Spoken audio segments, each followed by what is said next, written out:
is Gianrusso, and you're watching Invest Comics TV. Alright, it is once again a solo episode here on FFFIC 101. I am Sebastian Piccione. Sean is AWOL. He had told me something and I don't remember what it was. I was going to make a little Sean puppet. I was going to write Chivon and have eyes on here and draw a little beard, and I was just going to make it yawn a lot while I was talking. And it was going to, you know, come on, let's go. Good, we're moving on. But I didn't want to write on my arm, and so I didn't. Alright, we got a big O stack of stuff. As you can see, I am back in my giant, obnoxious yellow Superman shirt. Had to pick up my 12-year-old at the airport today. Wore a shirt that was easy to find. Doesn't get much easier than this. Alright, speaking of Superman, Batman Superman #1 was so good. Was beyond so good. Greg Pak writes and awesome both of these characters. This is quite possibly one of the best books I've read in the New 50. No, this is quite definitely one of the best. It's quite possibly the best book from the New 52. Jay Lee blows it out of the park on the artwork. Holy crap, this book is gorgeous. It reads super well. In the first, like, 5 pages, we get a better feel of who Bruce and Clark are than we have in a long time. Although, you know, the Bat books have been great, but in relation to each other, and you just boom, Clark knows what he's doing. Jay Lee can draw. It's gorgeous. IDW Ghostbusters #5 just continues to be so good. If you're not reading this, then you're either not a Ghostbusters fan or a fool, and that's a trick answer, because if you're not a Ghostbusters fan, you are in fact a fool. So yeah, I went out and said that. This is just awesome. We got stuff going on with Janine. We've got a Ghostbusters franchise, because remember, they had too many Ghostbusters, so now they've got a handful of them out in Chicago, the Ghostbusters of the Windy City, and this is just so good. And now you've got, while Peck isn't necessarily a friend of the Ghostbusters, he's more an enemy affiliate. He's like a frenemy of the Ghostbusters, and now we've got a spin-off as Peck has just alienated someone, kind of the way Venkman alienated Peck. So now Peck's got his own Peck. It's very, it's so good. Talon #9, guest starring the Birds of Prey, for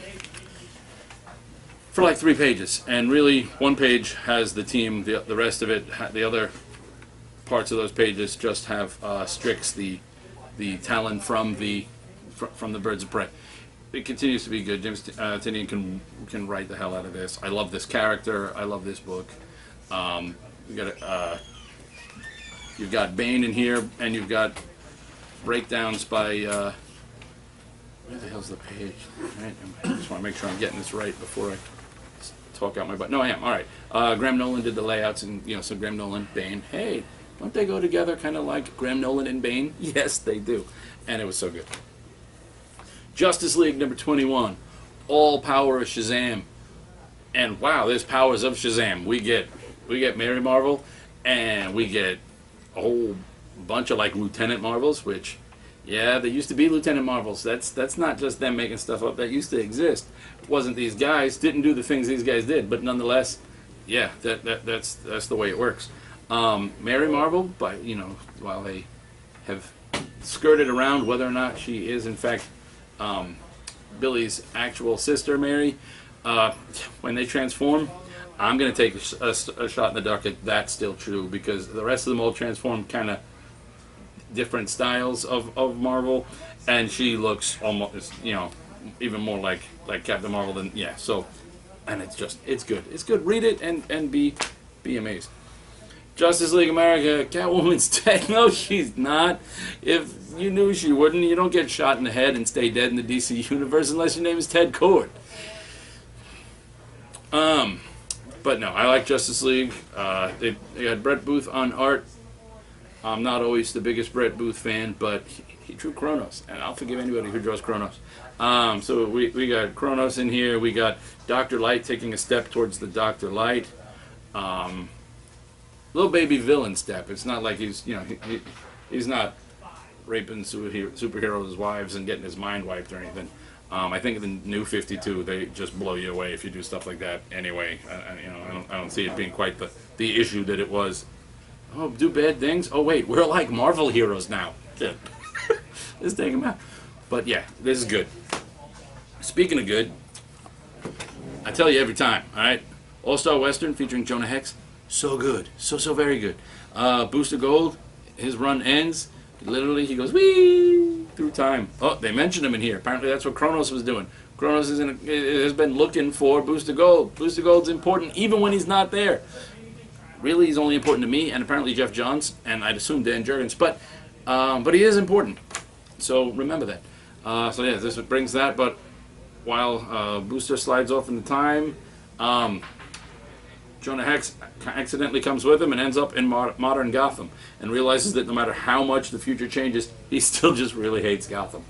And then after all his time hanging out with Arkham, where do you think a man with a scarred face, dressed in a strange and, as they keep pointing out, racist costume, running around shooting people in the middle of Gotham ends up? Arkham. We also get the new Batwing that Palmiotti Gray also write, so you get that going on, and it's nice because it's Gotham, so you have somebody from the Bats show up, but it's not, automatically the big bat. And although he is supposedly coming, and when you have a guy show up in the middle of Gotham in a Confederate soldier uniform, have the African American Batman family member show up just kind of makes the most sense. I'm fighting criminal. Whoa, the hell you wearing? So it's a good moment. This book is great.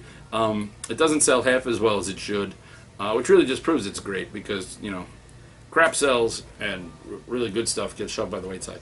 But you should go along that wayside, pick up this really good stuff and read it because it is awesome. Adventures of Superman number 2. Non-continuity Non-continuity Superman stories that continue to just be awesome. This was great. There was... it's really good. That's all I'm going to tell you.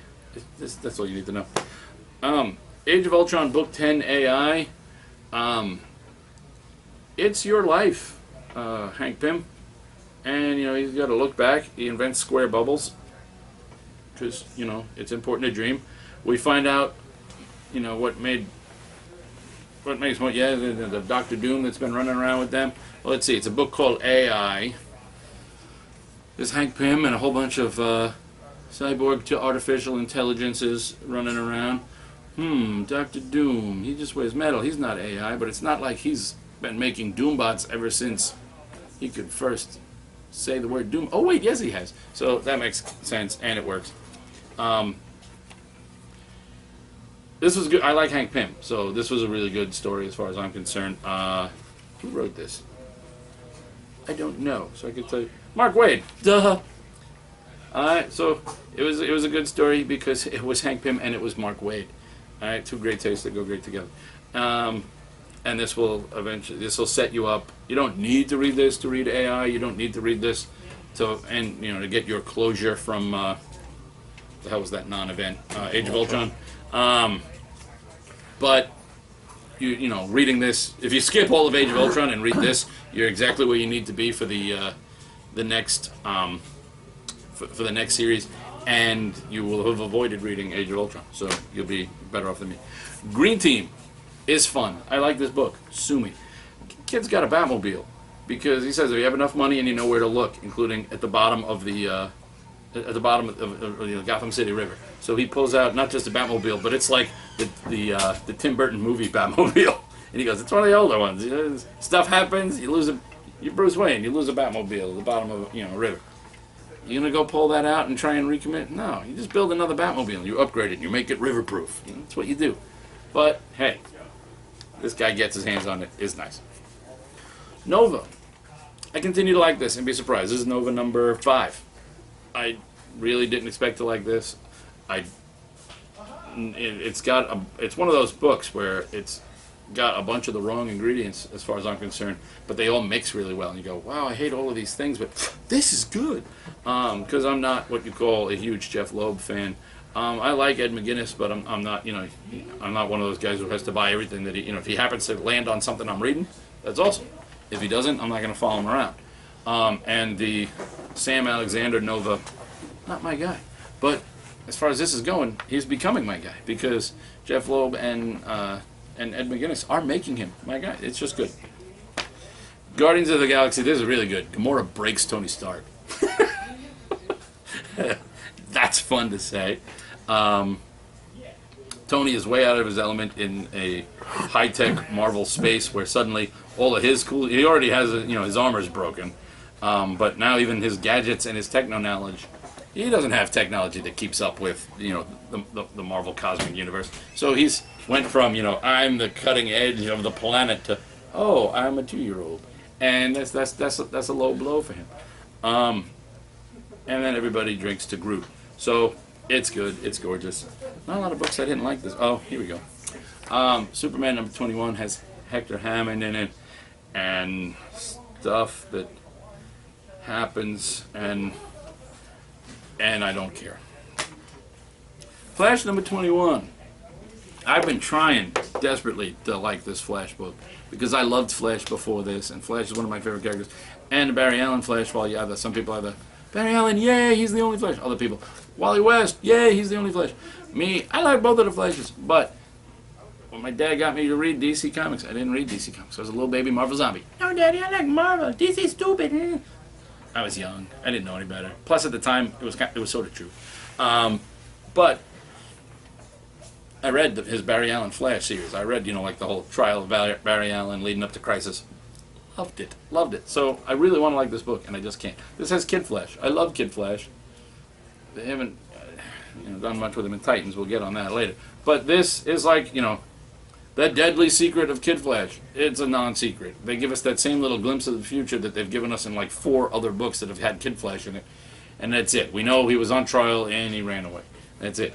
They do, like at one point, apparently his speed isn't even from the Speed Force. His speed is different. It's like an alien almost Speed Force. And Barry's like, oh. Because Barry's looking for he doesn't know he's looking for Reverse Flash, but he's looking for the new Reverse Flash. And it's like, whoever is doing this is using the Speed Force. He goes, oh, you don't use the Speed Force. I'm like, what? What? And then he says, well, you're from the future. Maybe you and I are related. And Bart's like, ew, gross, no way. And Barry starts to tell him, well, my name is... And he goes, I don't want to know. Like, get away from me. So you had this moment of almost finding out. So they probably still are related. They just don't know it, and it doesn't occur to either of them to look any further into it. But Bart was written as... Sorry. We're filming a show. And I don't work here. Jay, you can either edit that out or leave it. I don't care. Anyway, he was written as more of a jerk in this. I mean, Kid Flash can have his jerky moments, but he was written more of an aggressively dickhead Bart Allen than he's been in anything else, and that just kind of threw me. So this didn't do as much for me as I had hoped it would. Jupiter's Legacy number 2 is good. It's also good at this. I liked number 1. I like number 2. I love Frank Quitely artwork, so I'm willing to get over my I just can't deal with Mark Millar. But by the end of this, the Mark Millar is starting to overwhelm the Frank Quitely. I really like the first issue. I like this, and I'm probably going to keep reading it at least for a little while. But at this point, it's just starting to take that aggressive turn towards obvious Mark Millarism, and I just don't. I don't know. It just doesn't do as much for me. I really loved Super Crooks. I think that was one of my favorites that he's done. But this, I think, it's just gorgeous. But I just think it's going to be yet another. And look, Mark Millar's got heroes that aren't really very heroic and are all dark and twisted and narcissistic and blah blah blah blah blah. To a Mark Millar-esque extreme. And he'll keep running ads telling us how clever he is, and that it's important that we read it. Wolverine and the X-Men continues to be shockingly good. Like, amazingly. And this issue was just awesome. And I think Toad's going to have a moment. I'm waiting for it. I think we're going to have Toad finally snap and have to step up. And when you end up with a book where the people rising to the occasion to become heroes are going to be Quentin Quire, Quentin, the Siege Perilous Quire, and Toad, that's just an awesome moment to have. Wolverine finally figures out a good use for the Bamfs.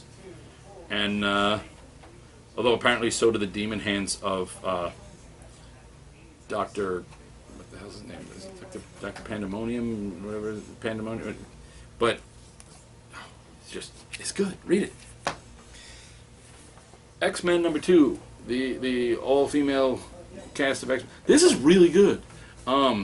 This is Brian Wood just writes really. It's Oliver Coyble on artwork, so it's gorgeous. Brian Wood just really writes a great story. Really gets right into it. You know, you've got Beast, so it's not like they're. While the focus is all female, you know, it's not like the rest of the X-Men aren't there. It's not like they came up with this with this tangled, involved reason for here's a bunch of female X-Men forming their own team. No, it's still the X-Men. We're just focusing on a bunch of the girls getting together. My daughter loved it because there was a moment where Jubilee is lying next to the little baby that she's come across, and look, he's got a little toy Totoro. Oh, it's a little Totoro toy. So she was very happy. Uncanny XMen is Magic, one of my favorite characters. Goes back in time to meet a Doctor Strange who doesn't hate the Avengers yet, so that he can help train her because her powers are broken and she's finally figured out exactly how she's been affecting Limbo and why the Dread Dormammu was able to do what he did. And if you want to find someone who's going to say, yeah, sure, I don't really know you, but I'll help you fight I'll help you train because you're going up against the Dread Dormammu, and I hate that guy too, mostly because his name is Dormammu.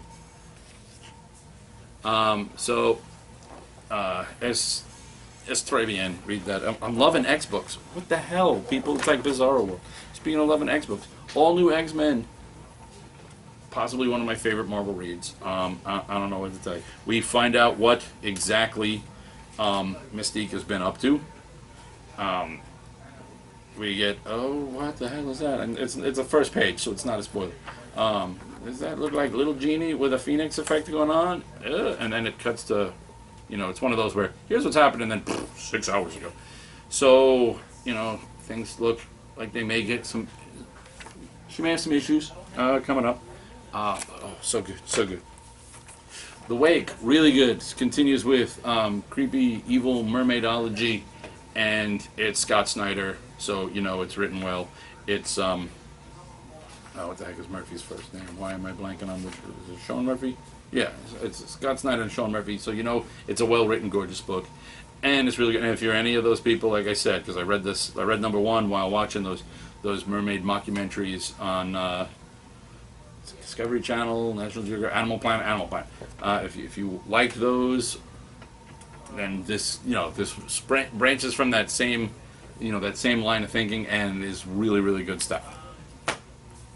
XO Manowar is Valiant. I'm telling you, it's awesome. This is number 14. It's Eric.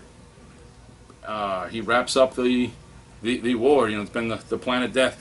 He's done it. This is him versus the Vine, and new order. Do we have to kill everybody, or can we come to a peace? Because hey, this is your religion, and I'm the chosen one. What you gonna do?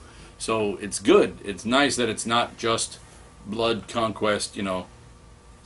Barbarian in high-tech armor. There's thought. It's just really good stuff. I'm loving it. Clone number 8. I can't tell you how much I love this book because it would just go on forever. And then the end. This book is so good. It's deep. Like if I try and explain it to you, you're either going to be like, what the, or you're going to be like, because it's one of those that I can't do it justice. So just trust me.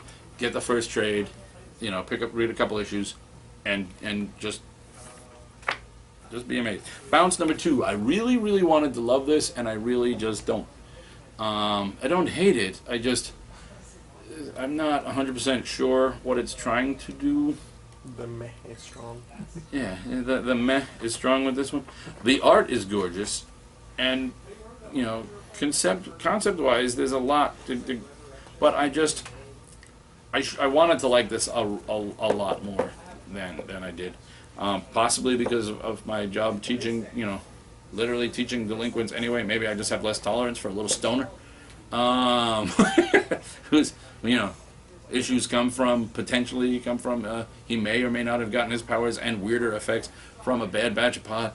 I don't know, but it's just not grim. In a total reversal, over from Marvel again, Young Avengers, number 6. Best issue yet. And when I say best issue, I don't mean just because, I really didn't like 1 through 5. I just didn't. But number 6, not only did I like it for this book, I like this just as a if every issue was drawn this way and written this way, this would be one of my favorite series right now. It breaks away from everybody else, and that may have something to do with it. Although I love those characters, this is just Prodigy, the former X-Men Prodigy on when they had Utopia, and Speed, that everybody's been wondering where the heck is Wiccan's brother Speed. Well, this is them, and they work for this company that employs people with superpowers. You know, Speed constructs things at night. He works like 5 minutes a night and ends up doing like a week's worth of work in those 5 minutes. He's exhausted at the end, but he does his little 5 minutes. And Prodigy is like the ultimate in superhero gadgetry, IT person.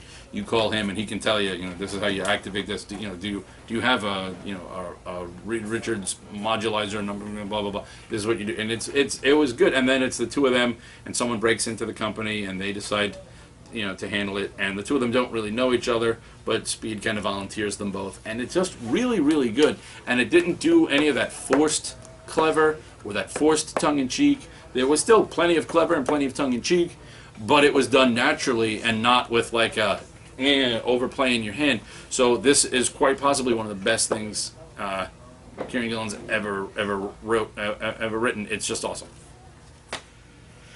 Teen Titans number 21. Story-wise, was not as painful as some of the other 20 issues. Art-wise, continues to be gorgeous, but I want the story to elevate to the art level, or at least halfway to the art level, and then this will be a great book again. Star Wars Legacy number 4. This is the billionth great-granddaughter of Han and Leia Solo. So good. This issue proves that she has, she's got, Leia's, I can do this. She's got Han's, I'm going to do this my way. She's got Luke's, no, but I don't want to wait for anything. And Anakin's, what? I already acted. I wasn't supposed to. And, so she's like got the worst of all of her famous ancestors as a personality. And it costs her and her friends. And I'm dying for the next issue to see how that picks up. So this is good. This is good. Hawkeye. It's Fraction. It's Aja. It's Hawkeye. It's Pizza Dog. It's Lucky the Pizza Dog in his solo issue, which gets a bit confusing because Lucky doesn't really talk. So sometimes you have to go back, and it's told, purely from Lucky's perspective. So clearly, Lucky misses some of the subtleties of what's going on. But this book right now could give me just an entire issue from one of the Arrow's point of views. And I'm in a quiver. Oh, ah! And it would still be one of the greatest things ever. Similarly, Mark Waid's Daredevil number 27, and then the world exploded. So good. Wraps up rather nicely, at least for now. Dun dun dun. The bullseye messing with your head thing going on, and wraps up most of the previous storylines and threads, except of course we've still got Foggy dealing with cancer, but it's so good. Mark Waid writes this just so damn well. And is this Sam Neill? Yeah, and Sam Neill, even if Sean were here in between yawning and telling you to chive on, he'd go, it's Chris Samney, so I read it. It's gorgeous, because he loves Chris Samney, and he's right to do so.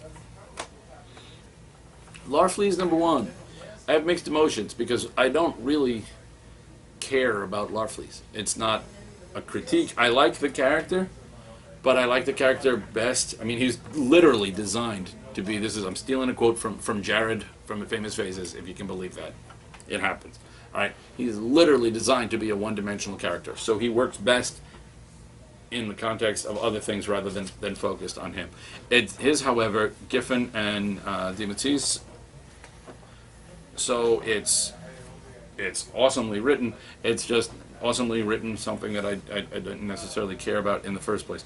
And we get an origin of sorts from Larfleeze's point of view that, I don't know, it may just be that this is the way Larfleeze is telling it, but every time we've seen a hint of Larfleeze's origin, there's always something to do with his family, meaning like a wife and kids that something happened to and that he missed, and that's part of his greed stems from either whatever he did to them or whatever happened to them or a combination thereof. But they're not even part of this origin. This origin has him as a kid, and then whatever gets to him getting the Orange Lantern, but not ever addressing anything with that family. So either he's skipping over that because it's too painful for him, or it's just a slight revamp that just changes all of that. I don't know. This Red Lanterns, I had so many mixed emotions, much like this, but this one worked out better for me. This is a Red Lanterns book. I wanted to like it. I read the first few years. It didn't do anything for me. I kept reading it, for review purposes, but I wasn't buying it. I bought this because it's Guy Gardner, and it's Charles Soule, who, like, at the moment has become one of my favorite comic writers right now. Is Charles Soule, and he wrote this so well that there's a valid reason. Hal is in charge of the Green Lanterns. He wants someone on the inside to know what the Reds are up to. Guy's already been a Red twice. He sends him over. Guy doesn't want to do it, but uses that as his motivator to fuel his rage. The fact that he keeps getting asked to do these things he doesn't want to do, and it's so well done. And Charles Soule just really brought out the, no pun intended or pun intended, I don't care, soul of Guy Gardner. He just gets right down to it. He bared his soul, and it was so good. And what's a nice segue from Red to Scarlet? Scarlet Spider. This is the unorthodox team up of Scarlet Spider and Wolverine versus the Assassin's Guild. And really, do I need to give you any more of a review than that? It's Kane the Scarlet Spider and Wolverine versus the Assassin's Guild. What else do you need to know? The art is gorgeous. It's this is Carlo Barberi with Ali Garza. So good. Chris Yost has been writing this and I love this book. I don't know what to tell you. Aquaman 21 by John Spelletier. Ooh, we get some insight into Mira, her world, her origins, her mission, spinning off similarly to, I don't remember Mira's original purpose. I don't go that far back in my Aquamans. I read them in the 70s and in the 80s, but I didn't go that too far back. I know that Jeff Johns had hinted before in his runs, like during Brightest Day and all that stuff, that Mira had originally come through for the purpose of killing Aquaman. Well, this gets back to that and the Ys and the Y-Force, and we've got this Ice King, who's not as fun as he is on Adventure Time, running around. It's Aqua Time, and it's so good. And the political, some of the quote-unquote bad guys from Atlantis are not really as bad as you seem, though some of them are. But some of them, and there's a lot of gray area, and they're just writing it so well and depicting that. I'm just loving it. Aquaman is a great book. Hey, this is upside down. All right, we got Dynamite, Dynamite, Dynamite. Battlestar Galactica #2. I'm liking it. I know nothing about Battlestar, but this is the Battlestar that I remember. This is the one I remember watching as a kid.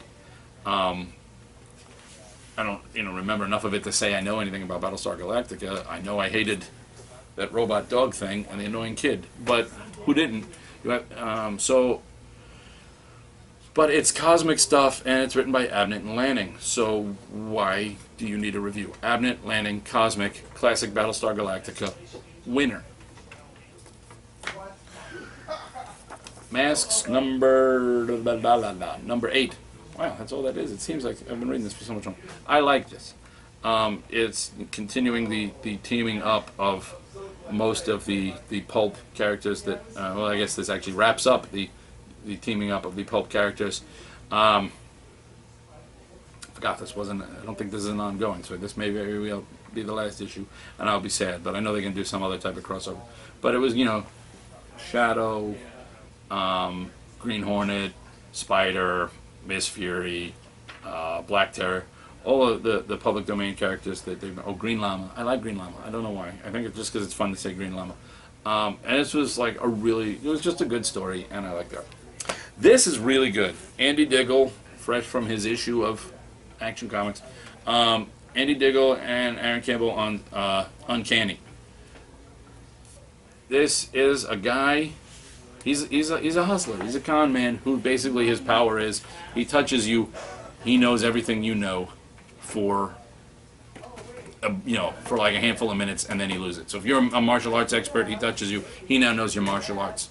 If you're a computer programmer, he touches you, he now knows how to program computers as well as you do. But more importantly, if you're in Vegas and a high roller, he touches you, he knows the passcode to the safe in your in your suite, and he knows your PIN number for your credit cards and all of that. So suffice it to say, things don't go as well as he wanted them to. He's playing someone both in cards and playing them, but it turns out they're messing with him. They seem to know what he can do, and he's all sorts of set up, and now he's got to go, if he wants to end up not so dead, he's got to go help on a mission that he didn't want to get involved in. But it was really, really good, and I'm looking forward to more of that. So, alright, that's that. Sorry I was by myself and not as exciting as I could have been. But hey, I didn't go 54 minutes, so that's a plus. Alright, Internet, I will see you next week.